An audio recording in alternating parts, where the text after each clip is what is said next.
Welcome to part one of my Savage Axis 2 280 AI hunting rifle series. The purpose of this rifle is a light mountain carry for a deer, bear, and elk hunt for the fall of 2023. This rifle has a 20-inch sporter barrel with a 1-9 twist rate, and it came with an EGW rail. The glass for this build is a Swift 4.5 by 14 by 44 mil dot second focal plane with a 1-inch tube. I purchased both of these items on the Long Range Hunting Forum for just under $500. This video will include the mounting of the scope and cheek riser. I put the rifle on a Caldwell and protector bag. I had an old pair of 1-inch low profile weaver rings. I removed the top scope mount with a hex key and evenly split the rings on the EGW rail. I got behind the rifle and scope to test the eye relief. Once I found the perfect range, I lightly mounted the rear ring so that the scope wouldn't move.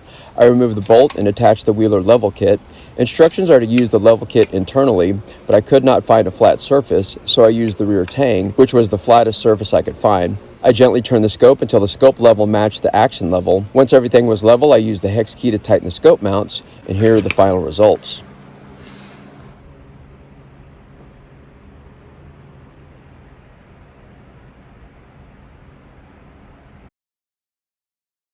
Next, I attach the Kydex cheek riser. I always make sure the bolt has cycle and removal clearance. I got behind the rifle and the scope to test the cheek weld. Once I found the perfect range, I marked the stock with a Sharpie in the proper places. I drilled the front hole mounts on both sides. I mounted the cheek riser and ran the front bolt. I noticed the rear marks were not exactly right, so I used the slots to drill the rear bolt. I still need to trim the exterior screw, but will do so after getting a few shots down the barrel. Next, I mounted the scope bubble level. To confirm balance, I used the Wheeler leveling kit on both the tang and the scope. This was actually very easy to mount. Here is the result of all three levels looking good.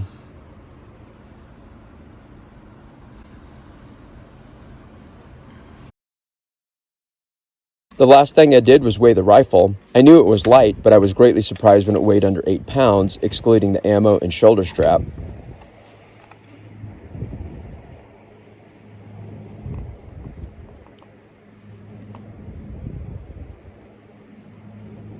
This rifle is ready to go. Next video, I will be doing a detailed load development of the 160 grain shock hammer bullet, so stay tuned for my next adventure.